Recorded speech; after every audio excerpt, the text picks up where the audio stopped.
Bharatiya Janata party Maharashtra में पहले ही NCP Shiv Sena को तोड़ चुकी है, कमजोर कर चुकी है।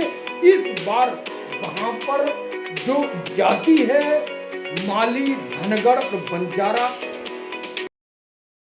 महाराष्ट्र में लोकसभा चुनाव में किस तरह के समीकरण बन रहे हैं, कौन कितना भारी है, यहां पर एनसीपी और शिवसेना, बीजेपी तीन मजबूत पार्टी हैं। एनसीपी टूट चुकी है, दो बन चुकी है, शिवसेना दो बन चुकी है।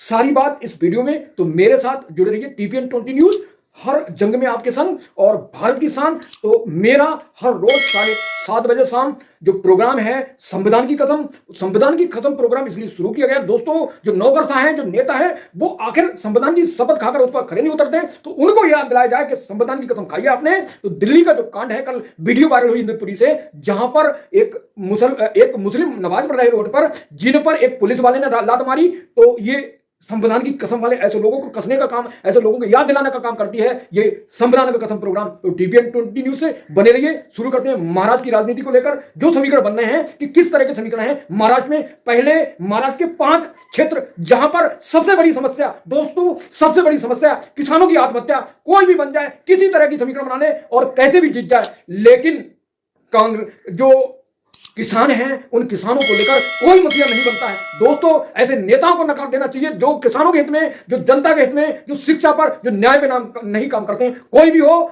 इस बार अपने वोट की ताकत से नेता को धूल चटाओ, ऐसा मेरा सोचना है। क्योंकि इन नेताओं को तभी समझ आएगा जब ये हारेंगे, सरकार बनाकर मौज करते हैं और 5 साल के बाद क्षेत्र में लौटते हैं। तो संविधान की कसम प्रोग्राम इसलिए शुरू किया गया है कि नेताओं को उनको याद दिलाया जाए।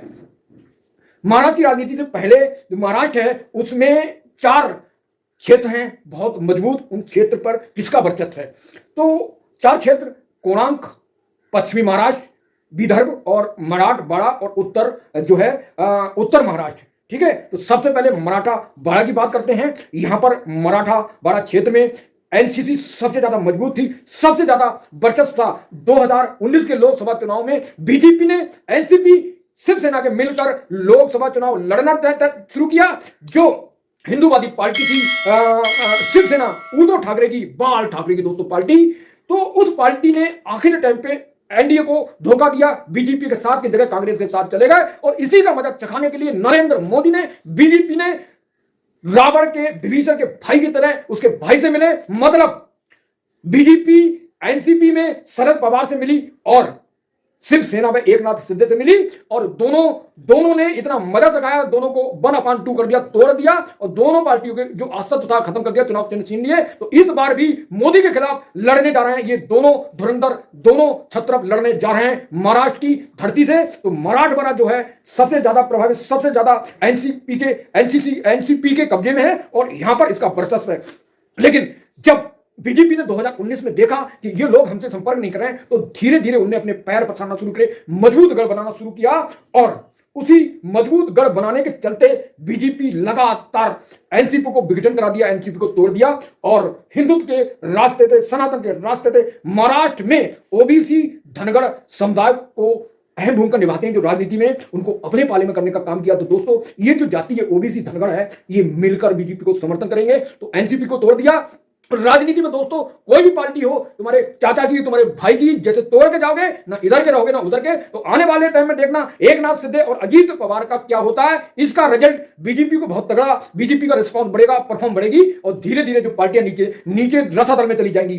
कोई भी हो जो बगावत करता है वो खुद खत्म होता है, दूसरे को खत्म करता है। तो मराठवाड़ा जो जगह है, मराठवाड़ा की बात करते हैं, तो यहां पर फिर से मैंने शुरू में कहा किसानों के जो कर्ज का मुद्दा है, किसान आत्महत्या करते हैं, ये बहुत बड़ी आत्महत्या की समस्या है मराठवाड़ा की। उत्तर महाराष्ट्र की बात करते हैं, यहां पर मराठा, आदिवासी और पाटिल समुदाय के लोग रहते हैं जो प्याज और संतरा की खेती करते हैं। यहां जब चुनाव होता है तो ये जो समाज है, मराठा आदिवासी समाज है, और ये लोग राजनीति में अहम भूमिका निभाते हैं और ये लोग एक निर्णायक, एक किंग मेकर की भूमिका निभाते हैं, जो मर्जी का प्रत्याशी उसे जिताते हैं। तीसरा कोणार्क, यहाँ कोणार्क जो है मुंबई थाने का एरिया है, यहाँ पढ़े लिखे शिक्षित लोग रहते हैं और यहां पर किसी जमाने पर जो था शिवसेना का वर्चस्व था, कब्जा था। बीजेपी ने शिवसेना को तोड़ने के बाद यहां मजबूती पकड़ना शुरू कर ली है और बीजेपी ने लगातार मजबूती बनाई है और यहां का मुसलमान जो 20% वोट शेयर है वह लगातार कॉन्टैक्ट बीजेपी के संपर्क में रहता है, और जब बचे लोग होते हैं तो यहां पर जो मुस्लिम समाजवादी ओवैसी के चलते ध्रुवीकरण हो जाता है, तुच्छीकरण हो जाता है, और कमल बीजेपी जीत कर ले जाती है। तो बीजेपी की रणनीति के चलते हर बार बीजेपी कामयाब हो जाती है।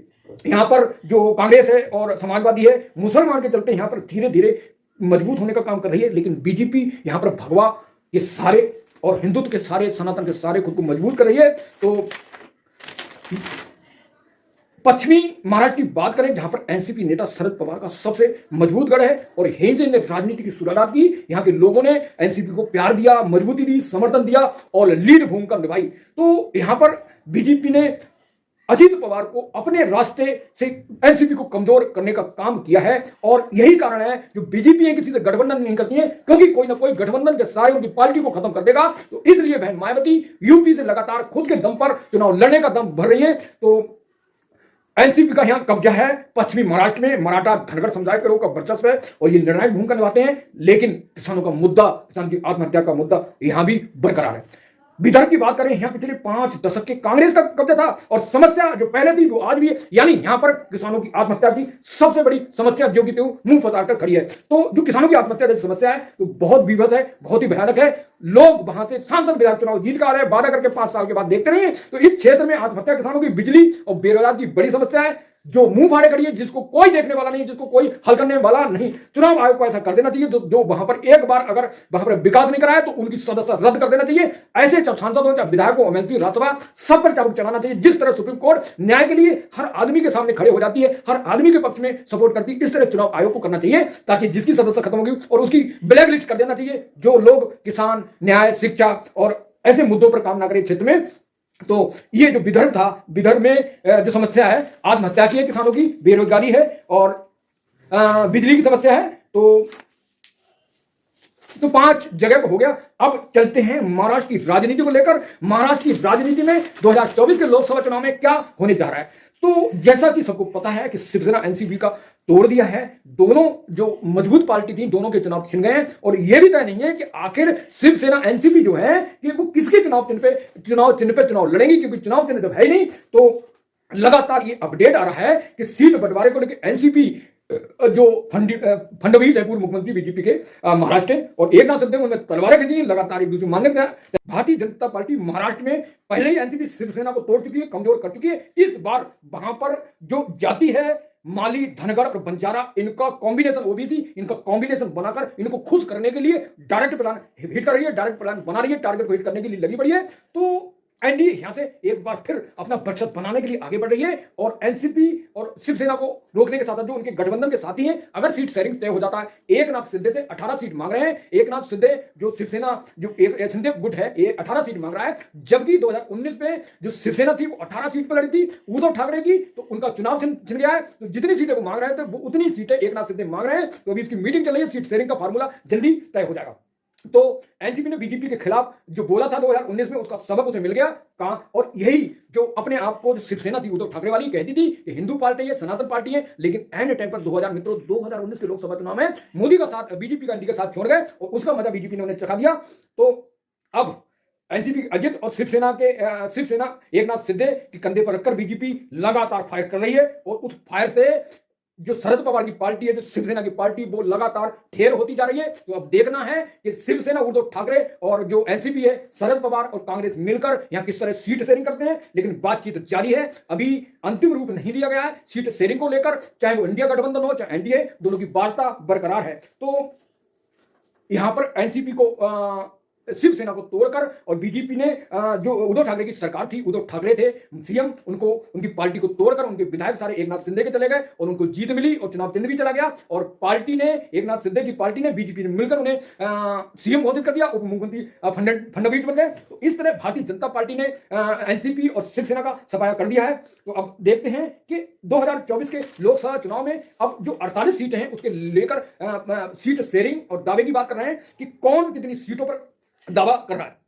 महाराष्ट्र की 48 लोकसभा सीट की बात करते हैं। यहां पर एनसीपी, शिवसेना, बीजेपी की जो गठबंधन है, एनडीए का गठबंधन है, इंडिया गठबंधन है, आखिर कितने सीटों की मांग कर रहा है, जो पिछले काफी टाइम से इन लोगों के बीच में चर्चा चल रही है, डिसीजन चल रहा है, मंथन चल रहा है कि आखिर डिसीजन लिया जाए सीट शेयरिंग को लेकर। तो 48 लोकसभा सीट पर, महाराष्ट्र की 48 सीट पर बीजेपी इस बार 30 सीटों पर लड़ना चाहती है और एनसीपी अजीत गुट 10 सीट की मांग कर रहा है, और जबकि एनडीए बीजेपी उन्हें 10 की जगह 4 सीटें देना चाह रही है। और एनसीपी अजीत गुट जो है, उनके प्रवक्ता अमोल मिटकरी ने बारामती सीट पर सहित 10 सीटों की मांग की है, लेकिन जो एनडीए है, जो बीजेपी है, 4 सीटें देना चाह रही है। और शिवसेना के जो गुट है, शिवसेना का दोस्तों जो गुट है एकनाथ शिंदे, वो 18 सीट की मांग कर रहा है। और 2019 के लोकसभा चुनाव में शिवसेना उद्धव ठाकरे गुट तो था, पहले एक ही थी शिवसेना,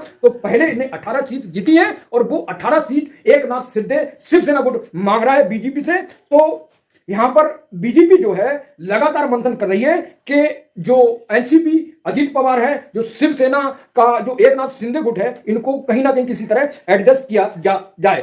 तो एनसीपी यहां से 10 सीटों पर उतारने के लिए दम भर रही है और बीजेपी 4 सीटें मांग रही है, और लेकिन अभी बात नहीं बन रही। जबकि जो इंडिया गठबंधन है महाराष्ट्र में, वह उसके जो शिवसेना उद्धव ठाकरे के नेता हैं संजय राउत ने, जो महाविकास अघाड़ी है, उसने कहा है कि सीट शेयरिंग तय हो जाएगी, वार्ता पूरी कर ली है। तो अभी अधिकृत दोस्तों सूचना नहीं आई है। 2019 में शिवसेना उद्धव ठाकरे वाली ने 18 सीट जीती है और इसी को लेकर इसी तरह एकनाथ शिंदे बीजेपी से 18 सीट मांग रहे हैं। तो कहीं ना कहीं इन दोनों में घमासान मचा है एनडीए में सीट शेयरिंग को लेकर। और जो एनसीपी है, शरद गुट यहां से 9-10 सीटें मांग रहा है, यानी चचा भतीजे, चचा शरद पवार एनसीपी जो इंडिया गठबंधन 9-10 सीटें मांग रहे हैं, और अजीत जो है वो एनडीए से 10 सीटें मांग रहे हैं। तो दोस्तों ये मामला चल रहा है। उधर जो है, जो बहुजन विकास अघाड़ी जो संगठन है, वो गठबंधन है, उसके जो प्रकाश राव नेता है अम्बेडकर, वो भी इनके साथ आना चाह रहे हैं, लेकिन सीट शेयरिंग का फॉर्मूला अभी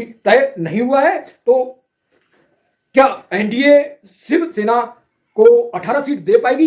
क्या एनडीए एनसीपी का जो अजीत गुट है उनको 10 सीटें दे पाएगी? तो मेरे साथ बने रहिए। तो ये घमासान है, बड़ी सीटों को मांग रहे हैं, मामला बन नहीं पा रहा है, और देखते हैं कि किस तरह सीट शेयरिंग का फार्मूला तय होता है। तो आज कल में बहुत जल्दी एनडीए और इंडिया गठबंधन का फार्मूला तय हो जाएगा। तो मेरे साथ महाराष्ट्र की न्यूज के लिए बने रहिए। मेरे प्रोग्राम संविधान की कसम 7:30 बजे शाम हर रोज देखना ना भूलिए। तो जुड़े रहिए मेरे साथ हर अपडेट के लिए। Thank you so much watching this video.